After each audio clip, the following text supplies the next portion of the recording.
Hürmetli vatandaşın leksimizden ikincisini başlayımız. Şangan vatanperverleri bilen Xitay press grupla sep tartip Wangzhou ko'chisida til haqorat urush qildi. Mavzuli xabar 7 ayning 13 kuni Amerika ovozining Xitoy til programmasida e'lon qilindi. Xabar mundaq boshlandi.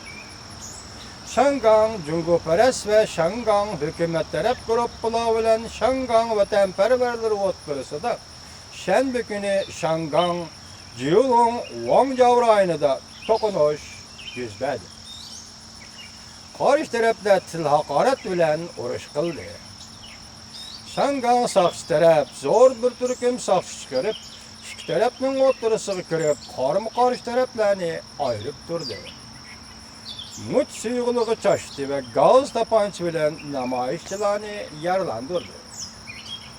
Şangan Jungoparas gruplar bir necha 10 kishi shanba kuni tushdan soat 4larda Wangzhou ko'chisida piyodalar yo'lida to'plashib, davlat bexatarligi nizomnomasining 23-moddasi to'g'risida munozara qo'zg'adi. 100 ga yaqin Şangan vatanperverleri o'zining bayrog'ini ko'tarib, maydonga kirib, qarshi saf tuzib, qarshi turdi. İki taraf keskin til haqorat urush qilishdi. İki taraf ovozli kanay ishlatib, qo'pol tillar bilan tillashdi. Yo'ldan o'tayotgan kishilar bularni ko'rib, butun maydonni qoplab ketdi. Saqchilar o'zidan ortiq saqchi chiqarib tartib saqladi. To'saq qurib, maydonni ayirib, ikki tarafga namoyish maydoni hozirlab berdi. Şangan vatanperverleri bilen Jungoparaslar aralıq saqladı. Yaqin atrofdagi mag'zillar taqilib ketdi. Yo'ldan o'tkichilar maydonni qorishib, til haqorat urushiga qatnashdi. Cho'qon so'rallar ko'tarildi. Maydon qalaymiqonlashib ketdi. Şangan vatanperverleri Jungoparaslarni kompartiyani yalab pul haydaysan deb tilladi.